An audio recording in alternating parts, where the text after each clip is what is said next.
I thought I was helping her. I thought she needed me. Turns out, all she needed was my bank account, and I gave it to her, every last dollar, because I was too blind to see. This is what happens when you confuse kindness with love. I walked into that internet cafe on a Tuesday afternoon with no idea my life was about to change. The place was small, tucked between a sari-sari store and a barber shop in Cebu, nothing special. I'd been living in the Philippines for about 4 months by then, and I still couldn't figure out half the things everyone else seemed to handle so easily. That day, it was my electric bill. Back in Florida, I just wrote a check. Here, everything was online, and I was staring at a screen full of options I didn't understand. I must have looked lost because that's when she appeared beside me. "Do you need help?" Her voice was soft, friendly. I looked up and saw her smile, and I swear something in my chest loosened. She was young, maybe late 20s, with long dark hair pulled back in a ponytail and eyes that seemed genuinely kind. "I'm Ginalyn," she said. "I work here. I can show you how to pay that if you want." I nodded, probably too quickly. "That would be great. I'm Phillip." She pulled up a chair and sat next to me, close enough that I could smell her shampoo, something floral and sweet. Her fingers moved across the keyboard with confidence while she explained each step. "You click here, then enter your account number, then it asks for the amount. It's easy once you do it a few times." I watched her more than the screen. When was the last time someone sat this close to me? When was the last time someone offered help without me having to ask twice? "There," she said, finishing the transaction. "All done. See? Not so hard." "Thank you," I said. "I've been dreading this all week." She laughed. "You're new here, right? I can always tell." "Don't worry. It gets easier." We started talking after that. I don't even remember how it happened. One minute we were discussing payment systems. The next she was asking where I was from, why I moved here, whether I liked Cebu. I told her about Florida, about the divorce 8 years ago, about my 2 kids who were too busy with their own lives to call their old man. I told her I'd retired from insurance work and wanted somewhere I could afford to live without worrying every month. She listened like every word mattered. "That must be hard," she said, "being so far from your family." "They were far even when I lived there," I said, and immediately regretted how bitter it sounded. But she just nodded like she understood. Then she told me about her life. Her mother was sick, she said, diabetes and high blood pressure. Her brother couldn't find steady work. She worked at the cafe part-time and did odd jobs to help support them. She'd started college once but had to drop out when her father died. "I wanted to be a teacher," she said, and there was something wistful in her voice that hit me right in the chest. We talked for over an hour. Other customers came and went. At some point her coworker gave her a look, but Ginalyn just waved her off. When I finally stood to leave, she grabbed a napkin and wrote something on it. "This is my number. She said, "if you ever need help again, or if you just want someone to talk to." I took that napkin and held it like it was something precious. Outside, the heat hit me, the noise of tricycles and jeepneys, the smell of street food and exhaust, but all I could think about was that napkin in my pocket. That night in my apartment, I sat on my couch and looked at her number for a long time. I told myself she was just being friendly. Filipino hospitality, right? That's what everyone said about this place. People were warm here, welcoming. It didn't mean anything more than that. But then I thought about her laugh, the way she'd touched my arm when she was explaining something, how she'd said, "if you just want someone to talk to." My phone sat next to me on the couch. I picked it up 3 times and put it down. I didn't want to seem desperate, didn't want to be that pathetic old foreigner who misread kindness for interest. But deep down, somewhere I didn't want to admit, I hoped it was more than kindness. I hoped she'd seen something in me worth knowing. The next morning, I sent her a text. "Just a simple thank you, nothing weird." She replied within minutes. "Any time, Phillip. I'm happy I could help." Then she added, "Maybe we can have coffee sometime?" I stared at those words until they blurred. Maybe we can have coffee sometime. I typed back, "I'd like that," and hit send before I could overthink it. That's how it started, with a smile, a napkin, and the desperate hope of a lonely man who wanted to believe he wasn't invisible anymore. We met for coffee 3 days later at a small place near the cafe where she worked. I got there early, which I always do, and sat at a corner table watching the door. When she walked in, she was wearing a yellow sundress, and I stood up too fast, nearly knocking over the chair. She laughed. "Relax, Philip. It's just me. Just her." As if that wasn't the entire point. We ordered coffee and pan de sal, and she asked me about my week. I told her about my routines, my morning walks, the expat group I'd tried to join but felt out of place in. "They're all younger," I said, "or they travel in couples. I'm just the old guy sitting in the corner." "You're not old," she said, reaching across the table to touch my hand. "You're experienced." "That's different." Her hand was warm, small. I didn't want her to move it, but she did, pulling back to sip her coffee. "What about you?" I asked. "How's your mother?" Her face changed, just slightly. A shadow passed over it. "Not good. The medicine is expensive, and we ran out last week. My brother promised he'd get a job, but nothing yet. I'm trying to cover everything, but it's hard." I felt something twist in my chest. Here I was complaining about feeling out of place while she was struggling to keep her family afloat. "How much is the medicine?" I asked. She shook her head. "No, Philip. I didn't tell you that because I want money. I don't know. It helps to talk about it sometimes."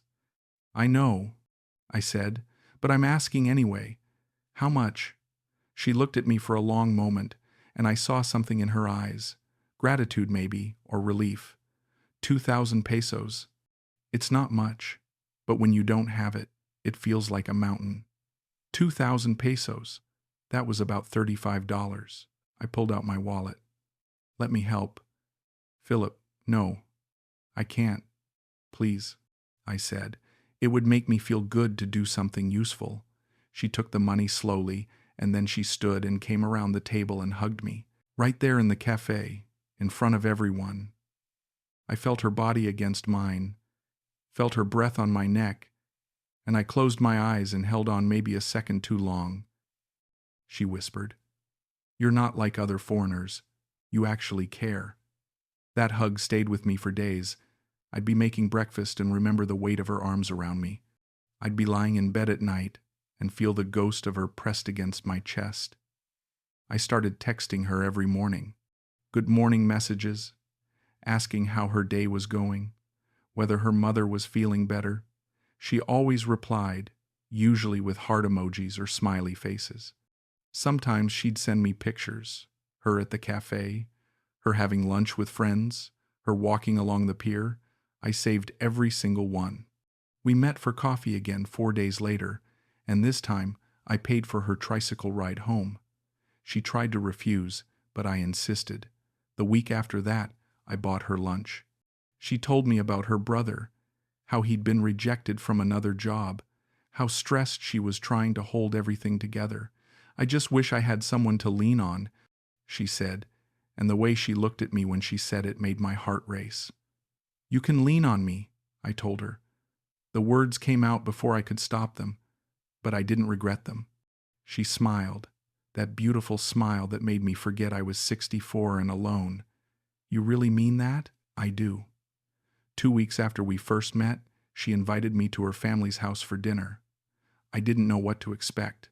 Her neighborhood was different from mine, narrower streets, houses packed close together, laundry hanging between buildings.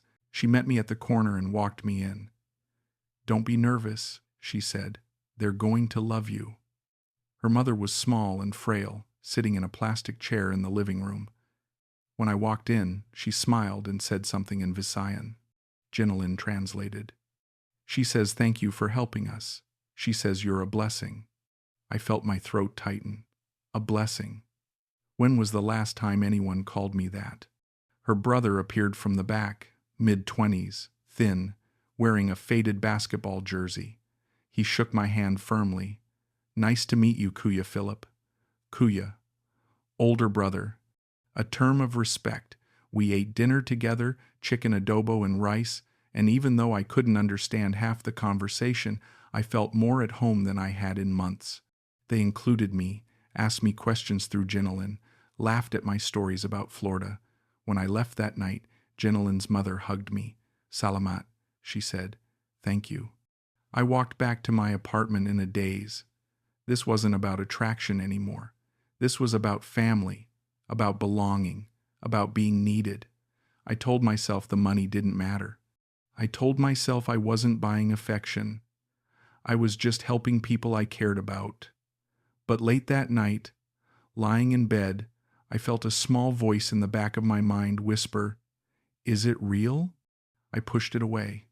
I had to, because if it wasn't real, then what was I doing here? 3 weeks into knowing Ginalyn, she called me in the middle of the afternoon. I could tell immediately something was wrong. Her voice was shaking. "Phillip, I'm so sorry to bother you." "You're not bothering me," I said. "What's wrong?" "It's my mother. She needs surgery. The doctor said if she doesn't get it soon, her condition will get worse. She could die, Phillip." My stomach dropped. "What kind of surgery?" "For her diabetes." "I don't have it. My brother doesn't have it. I don't know what to do." 15,000 pesos. That was around $270. Not a fortune, but not nothing either. That was a chunk of my pension for the month. I'd been careful with money since moving here, budgeting everything, making sure I had enough to last. "Can I see the bill?" I asked. There was a pause. "You don't trust me?" "That's not what I said. I just want to see what we're dealing with." "Okay, I'll send you a picture." 5 minutes later, my phone buzzed. The image showed a hospital bill, official looking, with stamps and signatures. The amount matched what she'd said. I stared at it, trying to see if anything looked off, but I didn't even know what I was looking for.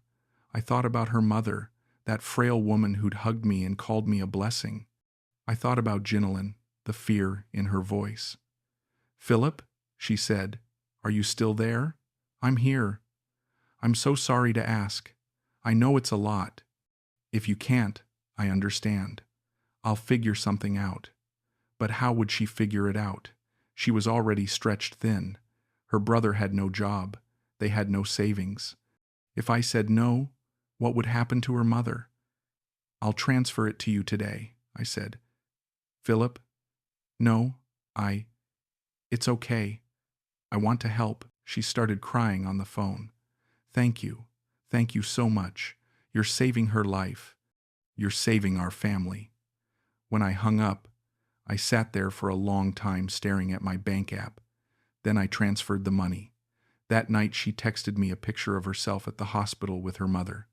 "She's going into surgery tomorrow." "Thank you, Phillip. You're my hero." Hero. I looked at that word until my vision blurred. 2 days later, I was scrolling through Facebook when I saw Ginalyn had posted pictures. Beach pictures. She was at a resort with 3 friends, all of them in bikinis, holding drinks with little umbrellas. They looked happy, carefree. The post was from that morning. I stared at my phone screen, trying to make sense of it. Her mother had just had surgery. Shouldn't Ginalyn be at the hospital? Or resting at home? Not at a beach resort 2 hours away? I told myself there had to be an explanation. Maybe her mother was recovering well. Maybe her friend surprised her, dragged her out for a break. She'd been so stressed. She deserved a break, but something cold had settled in my stomach. I sent her a message. "Saw your pictures. Looks like you're having fun. How's your mom doing?" She replied an hour later. "She's good, recovering well. My cousin paid for this trip. I felt bad leaving, but everyone said I needed to relax. I've been so stressed, Phillip." Her cousin. Okay, that made sense, sort of. "That's good. I typed back. Glad you're getting a break. But that night I couldn't sleep. I kept thinking about that hospital bill, about 15,000 pesos, about the pictures of her laughing on a beach. I pulled up my bank app and started counting. How much had I given her? The 2,000 for medicine. Lunch and coffee, maybe another 3,000. Tricycle rides. Small amounts here and there. And now 15,000. I added it up. 22,000 pesos in 3 weeks. Over $400. My hands felt shaky. I closed the app. I told myself I was being paranoid, that helping someone didn't give me the right to control their life. She could go to the beach if she wanted. Her cousin paid for it. She said so. But I checked my bank account 2 more times before I finally fell asleep. And in my dreams, I saw her smile, beautiful and bright, while my pension drained away like water through my fingers. A week after the beach trip, Ginalyn called me crying. It was late, almost 11 at night, and I'd been half asleep when my phone buzzed. "Philip, I don't know what to do." I sat up immediately. "What happened?" "My landlord kicked me out. He says I'm 2 months behind on rent. I tried to explain about my mother, about the surgery, but he doesn't care. He changed the locks. I'm sitting outside my apartment with my bags and nowhere to go." "Where's your family?"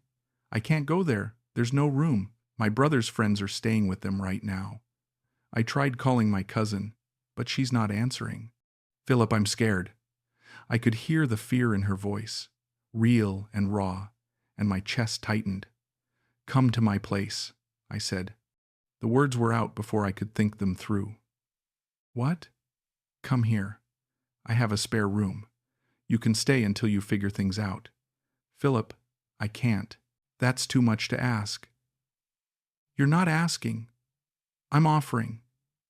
Get a tricycle. I'll pay when you get here." She arrived 40 minutes later with 2 bags and eyes red from crying. I helped her inside, showed her the spare bedroom, told her to make herself comfortable. "It's just temporary," she said. "Just until I can save enough for a new place. Take your time," I told her. No rush. Those first few days felt like something out of a dream. She cooked breakfast for me, eggs and fried rice with touches of garlic that made the whole apartment smell like home. She cleaned without me asking, organized my kitchen, even did my laundry. "You don't have to do all this," I told her. "I want to," she said. "You've done so much for me, Philip. This is the least I can do." We'd have dinner together every night, sitting on my small couch watching Filipino variety shows I didn't understand but laughed at anyway because she was laughing. She'd curl up next to me, her head sometimes resting on my shoulder, and I'd think, this is what I've been missing. This is what a home feels like. But then her brother started showing up. The first time, she asked if he could visit for a few hours. "He wants to see where I'm staying, make sure I'm safe." "Of course," I said. He came and stayed for 6 hours, ate my food, used my Wi-Fi, sprawled on my couch like he owned the place. When he finally left, Ginalyn said, "Thanks for being so understanding. He doesn't have much to do, you know? No job yet." The next week he came back and brought a friend. They stayed even longer, talking loud in Visayan, playing mobile games on their phones. I sat in my bedroom, listening to them laugh, telling myself this was temporary. This was fine. Then her cousin started appearing. A loud woman in her 30s who treated my refrigerator like a convenience store and my bathroom like a spa. "Ginalyn said you wouldn't mind if I came by," she said the first time, already halfway through the door. I didn't mind. I couldn't mind. Because Ginalyn would look at me with those grateful eyes and say, "You're so patient, Philip. Not everyone would be this kind." One night I came home early from a walk and heard Ginalyn's voice from her room. She was laughing, that bright, flirty laugh I'd heard her use with me. I stopped outside her door. "No, I can't," she was saying. "I told you, I'm busy right now." A pause. More laughter. "Maybe next month. I'll see." I knocked. The laughing stopped. "Ginalyn, Just a second. I heard rustling, then she opened the door, phone in hand, face flushed. Sorry, were you calling me? Who were you talking to? Just a friend. From Manila. We went to school together. She showed me her phone screen. A video call. Some guy in his 30s smiling at the camera. Hi, he said, waving. Oh, hi, I said, feeling stupid. Sorry to interrupt. No problem, Ginalyn said, and closed the door. I stood in the hallway for a minute, feeling a strange knot in my stomach. It wasn't jealousy, I told myself. I had no right to be jealous. We weren't together, not officially. She was just staying here, just temporary. But that night, lying in bed, I heard her voice through the wall, soft and happy, talking to someone who made her laugh in a way I never quite managed. I closed my eyes and told myself everything was fine. But I knew, somewhere deep down, that I'd already lost control. I was afraid to say anything, afraid to ask questions, afraid to seem jealous or possessive, because if I pushed too hard, she might leave, and I couldn't handle being alone again, not after finally feeling like someone needed me. I'd never been the type to snoop. Back when I was married, even during the worst of it, I never looked through my wife's phone or checked her emails. I believed in trust, in privacy, in giving people space, but that was before I felt this constant low-grade anxiety humming under my skin, before I started noticing small things that didn't quite add up. Ginalyn had been living with me for 3 weeks. That morning she'd left for the cafe early, said she had to cover someone's shift. I was making coffee when I saw her phone on the kitchen table. She must have forgotten it. I stared at it for a long time. My hand reached for it twice before I pulled back. What was I doing? This was insane. I trusted her. She'd been nothing but kind to me, helpful, affectionate in her own way. But then I thought about the guy from Manila, about the beach resort right after her mother's surgery, about the way she'd look at her phone and smile at messages she never quite explained. I picked up the phone. My heart was pounding like I'd run a marathon.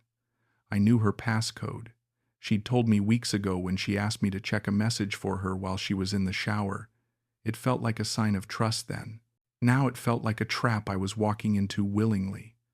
I unlocked the screen, opened her messages. At first everything looked normal. Conversations with friends, group chats full of emojis in Tagalog I couldn't quite follow. Then I saw the names: Richard, James, Miguel. I opened Richard's messages first. My stomach turned. Miss you, baby. When are you coming to visit? I sent the money for your mom. Hope it helps. Can't wait to see you again. I scrolled up. Weeks of messages. Her calling him babe, him sending her money, her promising to visit Davao next month. Photos. The same photos she'd sent me. Her in that yellow sundress. Her at the beach. Her lying in bed making a kissy face at the camera. I opened James's messages. Thanks for the video call last night. You looked beautiful. I transferred $3,000 today. For your brother, right? Let me know when you're free. I'll book you a ticket to Manila. My hands were shaking. I opened Miguel's messages. More of the same. Different man. Same script. Money sent. Promises made. Flirty photos.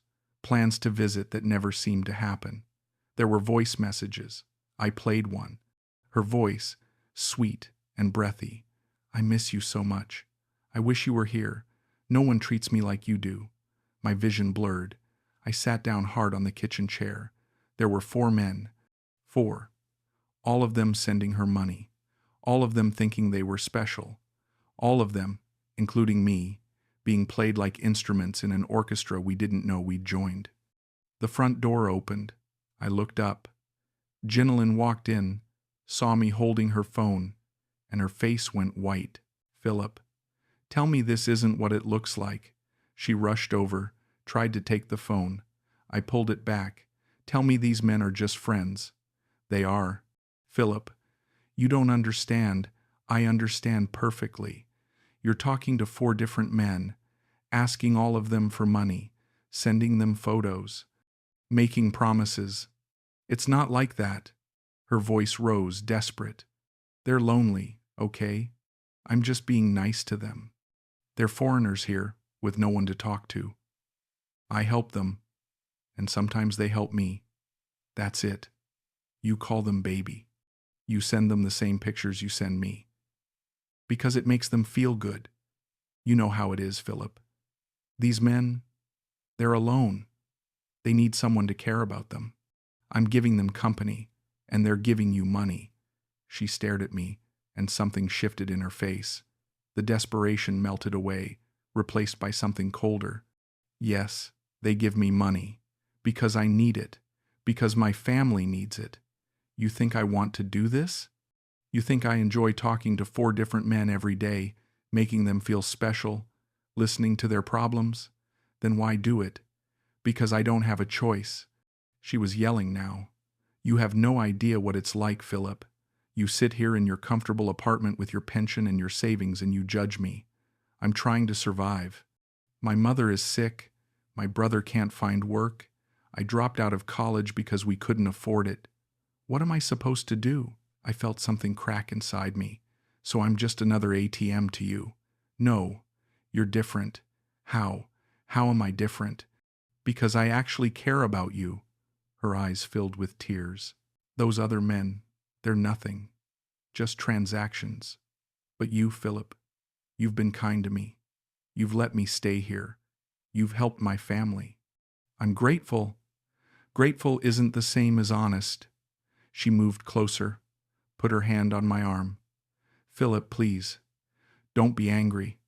I should have told you. I know, but I was scared you'd react like this. I was scared you'd kick me out. I looked at her hand on my arm, felt the warmth of her touch, and hated myself for how much I wanted to believe her. You don't trust me? She said softly. After everything I've done for you? After everything we've shared? You're texting 3 other men. 4? She corrected, then seemed to realize how that sounded. But they don't matter, Philip. You matter. Can't you see that? I pulled my arm away. I need you to leave. What? Get your things. I need you to leave. Philip, no, please, I can't do this. I can't sit here wondering if anything you've said to me was real. I can't watch you text other men while living in my home. She was crying now, real tears streaming down her face. Where will I go? I don't know. Your family, your friends, one of those men you're talking to. That last part came out crueler than I meant it, but I couldn't take it back. She stared at me for a long moment, and I saw something flicker across her face. Calculation. Like she was weighing her options, deciding which approach to take. Then she softened again, the tears flowing freely. Okay, I'll leave, but can I stay just one more night, please? I need time to arrange something. I'll leave first thing tomorrow. I promise. I should have said no. Every instinct screamed at me to stand firm, but I looked at her crying face and felt my resolve crumbling. One night, I said. Thank you. She wiped her eyes, went to her room, closed the door softly. I sat in the kitchen holding her phone until it locked. That night she knocked on my bedroom door. Philip, can I come in? I didn't answer. I'm sorry, she said through the door.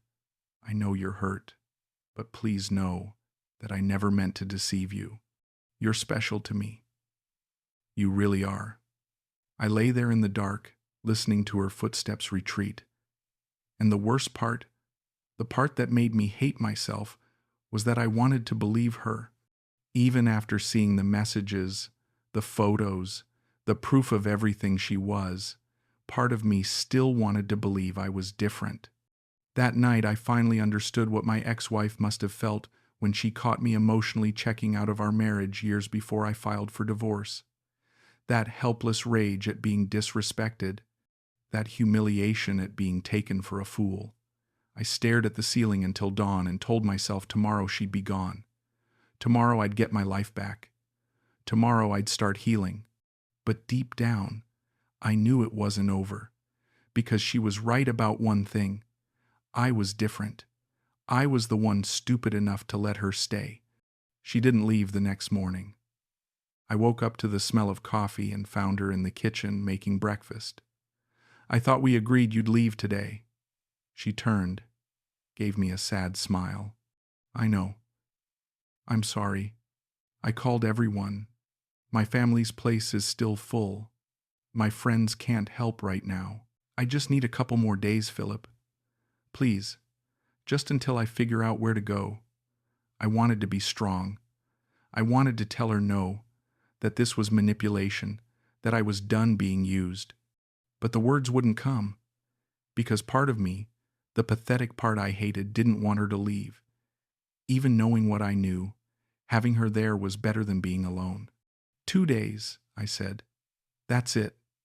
She hugged me. Thank you. I promise, I'll be out of your way. But she wasn't out of my way. She was there constantly, cooking, cleaning, trying to make conversation like nothing had happened.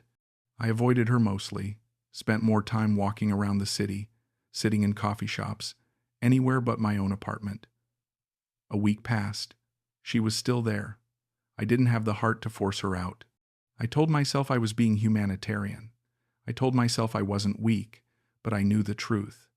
Then one night she came to my room. I was reading in bed when she knocked softly. Philip, can we talk? What is it?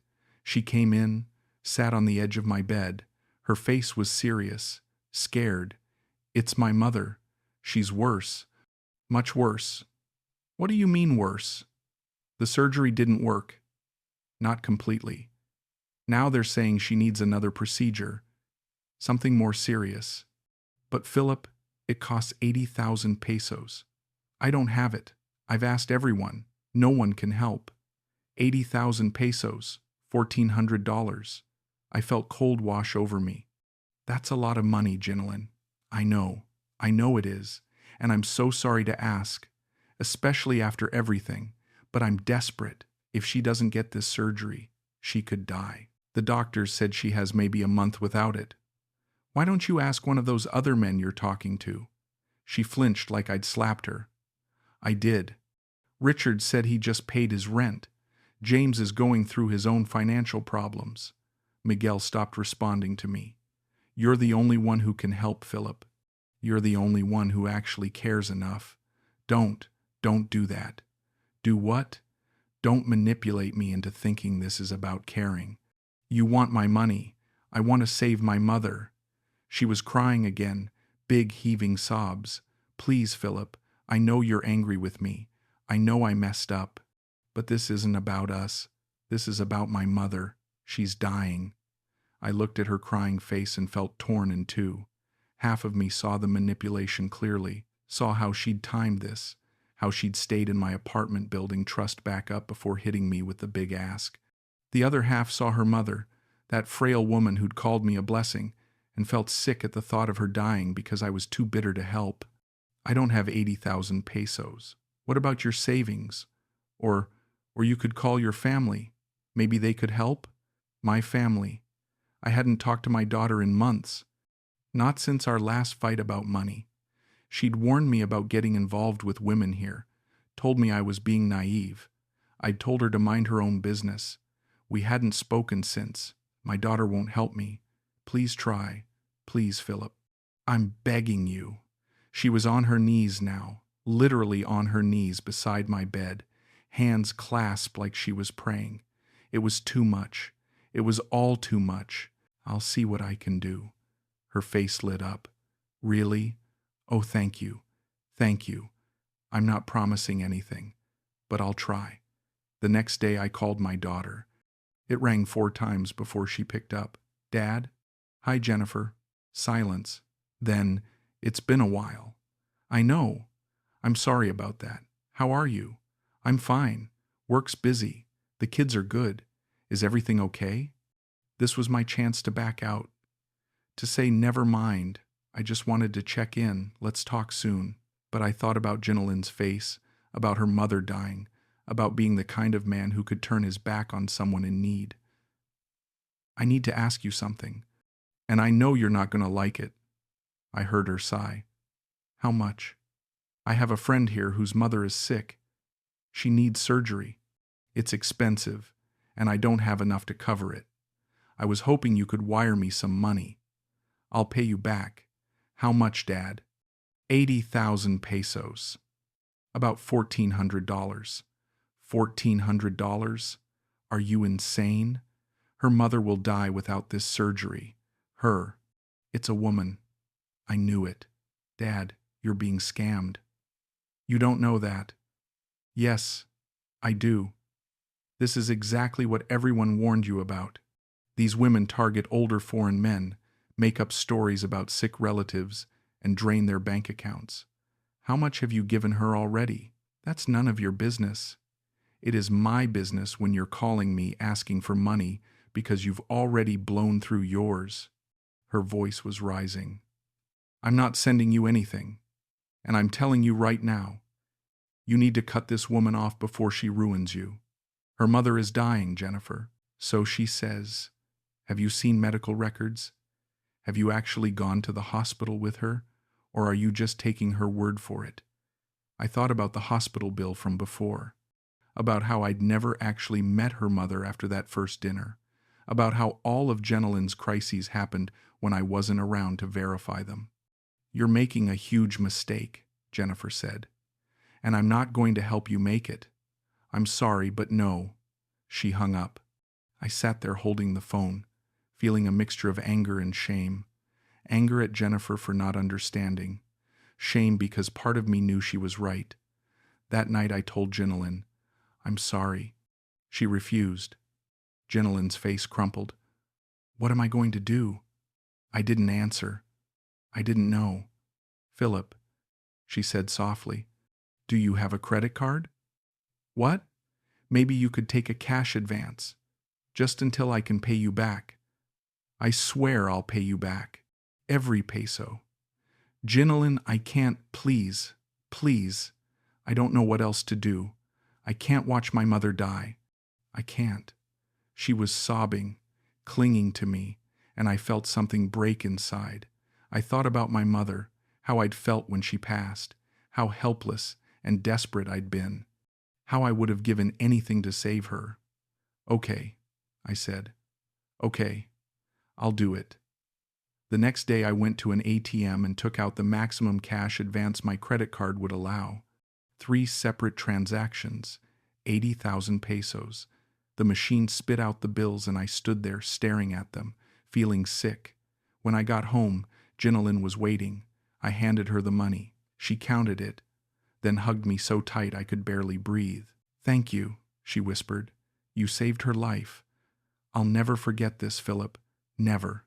That night she slept in my bed. Just sleeping, nothing more, but she curled up next to me and held my hand and whispered, You're the best man I've ever known. I lay awake listening to her breathe, wondering why I didn't feel good about any of this, wondering when helping someone had started feeling like drowning. The next morning, I woke up to an empty bed. Ginalyn's bags were gone. Her toothbrush was gone. Every trace of her vanished. I checked my phone. No messages. No calls. I called her. Straight to voicemail. I called again. And again. Nothing. I got dressed and went to her mother's house, my heart pounding. Her brother answered the door. Is Ginalyn here? He looked confused. No. She went to Manila last night. Why? Her mother's surgery. How is she? Surgery? What surgery? My blood went cold. Her mother. She needed surgery. That's what Ginalyn said. He called inside the house. Ginalyn's mother appeared in the doorway, looking healthier than I'd ever seen her. Not dying, not even sick. Why you looking for Gina? She asked. I couldn't speak. Couldn't move. Sir, her brother said. You okay? I turned and walked away. Heard them calling after me but didn't stop. I walked for hours, through streets I didn't recognize, past faces I'd never see again, while the truth settled into my bones like lead. There was no surgery. There had never been a surgery. I'd given her 80,000 pesos for nothing. She'd taken it and run, just like Jennifer warned me she would, and I had no one to blame but myself. I didn't eat for 3 days. I stayed in my apartment with the curtains closed, lying on my couch, staring at the ceiling fan turning in slow circles. My phone kept ringing. I didn't answer it. At some point, my daughter called and left a voicemail. "Dad, I'm worried about you. Please call me back. Whatever happened, we can figure it out together." But there was nothing to figure out. I'd been scammed. Simple as that. Old fool meets pretty girl. Old fool gives away his money. Pretty girl disappears. Tale as old as time. On the 4th day, I forced myself to get up, to shower, to eat something. I made coffee that tasted like cardboard and sat at my kitchen table looking at my bank statement on my phone. Over the past 3 months, I'd given Ginalyn 150,000 pesos, $2,700, gone. My credit card was maxed out. The interest alone would eat half my pension every month. I had no savings left as a cushion. One emergency and I'd be wiped out completely. I thought about going home, back to Florida, but I couldn't afford the flight. Couldn't afford to start over in a country where rent cost 3 times what I paid here. I was trapped. She'd trapped me. And the worst part was I'd let her do it. I'd seen the red flags. I'd known something was wrong. But I'd ignored every warning sign because I was lonely and she made me feel needed. I'd traded my dignity for the illusion of companionship. I sat there for hours, replaying every conversation, every moment. Her smile when she first helped me at the cafe, the way she'd hugged me after I gave her money, her family welcoming me into their home. Had any of it been real? Or had the whole thing been a performance from the start? The money was one thing, but the humiliation was something else entirely. The knowledge that I'd been so easy to manipulate, that she'd seen me coming from a mile away. Finally, I put on clothes and walked to the internet cafe where we'd met. I needed to know, needed to understand. A different girl was working behind the counter, young, maybe 20, with her hair in braids. "I'm looking for someone who used to work here." Ginalyn. She looked at me, and something flickered across her face. Recognition. Maybe pity. "Ginalyn doesn't work here anymore." "I know, but I need to ask you something. Did you know her?" "Yeah. We worked together for a few months. Can you tell me about her? Please, it's important." She glanced around the cafe. It was empty except for one old man in the corner playing an online game. She leaned forward, lowered her voice. "Are you one of the foreigners she was seeing?" "Yes." She nodded slowly. "You're not the first." "What do you mean?"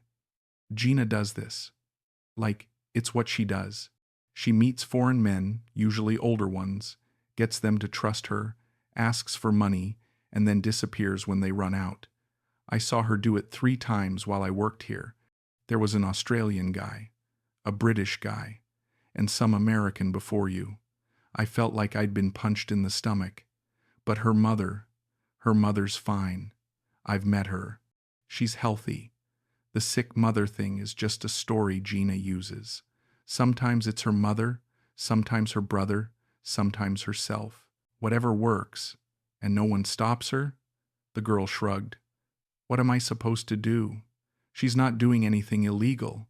These men give her money willingly. If they're stupid enough to fall for it, that's on them." Stupid enough. Those words hit me like a slap. "How much did you give her?" she asked. "Too much." "I'm sorry." For what it's worth, she's good at it. Really good. She makes people believe her. Don't feel too bad. But I did feel bad. I felt like the biggest idiot in the world. I walked out of the cafe into the bright afternoon sun. Around me, Cebu pulsed with life, jeepneys rattling past, street vendors calling out, couples walking hand in hand.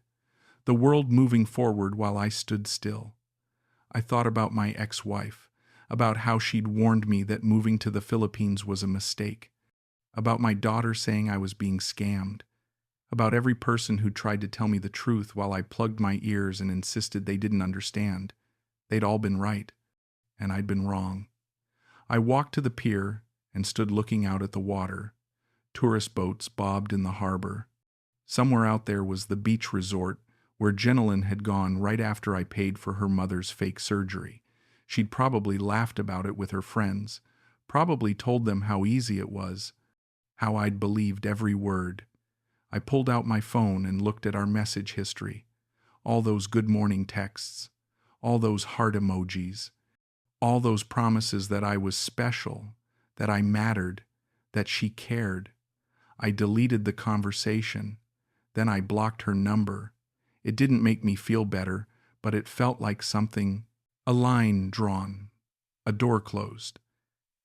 As I walked home, I realized something that made my chest ache. I wasn't heartbroken over losing Ginalyn. I barely knew her. The real her, anyway. I was heartbroken over losing the version of myself that I'd been when I was with her. The version that felt useful, that felt wanted, that felt like he still had something to offer the world. She hadn't just taken my money. She'd taken the lie I'd been telling myself that I was still a man someone could love. And now I was just me again.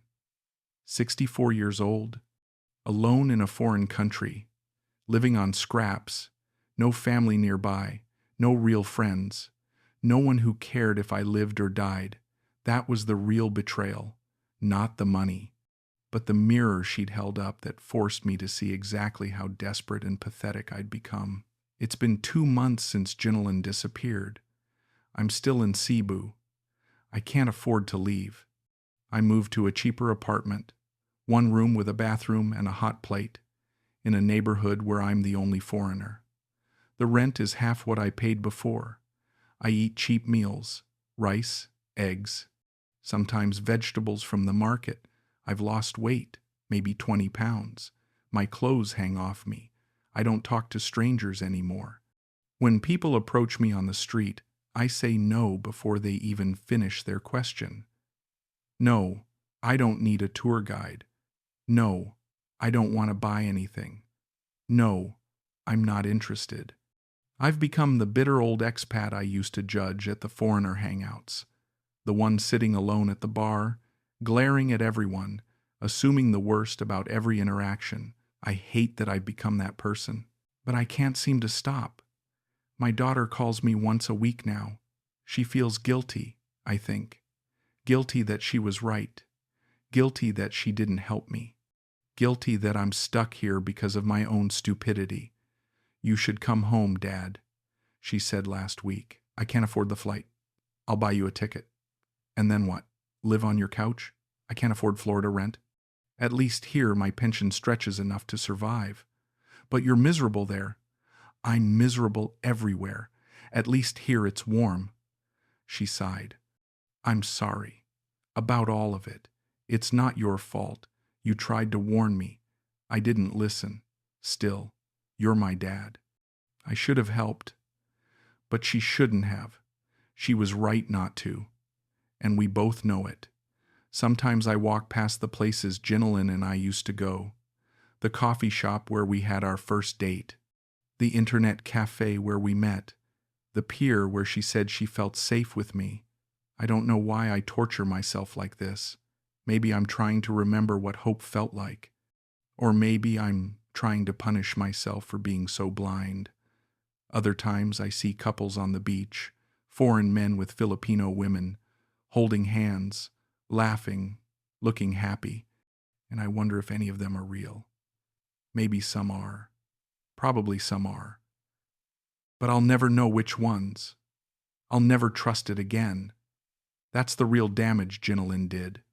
She didn't just take my money. She took my ability to believe in human connection. Now everyone looks like a scammer. Every smile looks fake. Every kind gesture feels like a setup. I heard through the expat rumor mill that Ginalyn's with another foreigner now. Some German guy in his 70s, richer than me. They say he bought her a motorcycle. They say he's talking about buying her a house. I don't feel jealous. I don't feel angry. I just feel empty. Like I'm watching someone else make the same mistake I did, and I can't stop it, can't warn him, because he won't listen any more than I did. Everyone thinks they're the exception. Everyone thinks their situation is different. Everyone thinks the girl they met actually loves them, actually cares, actually sees them as more than a retirement plan. We're all fools, every single one of us, but we're lonely fools, and loneliness makes you do desperate things. Sometimes late at night, I imagine what I'd say if I saw Ginalyn again. I've played out the conversation 100 times. Sometimes I'm angry, telling her exactly what I think of her. Sometimes I'm cold, showing her she didn't break me. Sometimes I'm honest, admitting how much it hurt. But I know if I actually saw her, I'd probably say nothing. What's the point? She wouldn't care. She'd already gotten what she wanted from me. I checked my bank account this morning. After rent and bills, I have 3,000 pesos left for the month. That's about $54. In 2 weeks, my pension hits, and I'll have enough to survive another month. This is my life now, counting pesos, eating cheap food, avoiding people, waiting. I thought moving to the Philippines would be an adventure, a fresh start, a chance to live comfortably on less money, maybe meet someone and not die alone. Instead, I'm more alone than I've ever been. And more broken. The worst part is, if Ginalyn showed up at my door tomorrow, crying, saying she was sorry, saying she'd changed, part of me would want to believe her. That's how pathetic I am. Even knowing everything I know, that desperate, lonely part of me would still reach for the lie because the lie is warmer than the truth. Because for a little while, when I was with her, I didn't feel invisible. I didn't feel useless. I didn't feel like a burden or a failure or a joke. I felt needed, wanted, important. And that feeling, even though it was fake, was worth every peso I lost. I'd do it all again. Not because I'm stupid, though I am, but because being alone is harder than being broke. At least when you're broke, you remember what it felt like to matter to someone, even if they were lying the whole time, even if you were just another transaction. For 3 months, I wasn't just an old man waiting to die, I was someone's hero. And I'll probably spend the rest of my life chasing that feeling, knowing I'll never find it again, knowing the next person will see me coming just like Ginalyn did. That's what happens when you confuse kindness with love. You lose your money, you lose your dignity, but most of all, you lose yourself. And I'm still here in Cebu, still breathing, still surviving. But I'm not the same man who walked into that internet cafe looking for help with his electric bill. That man is gone, and I don't know if he's ever coming back.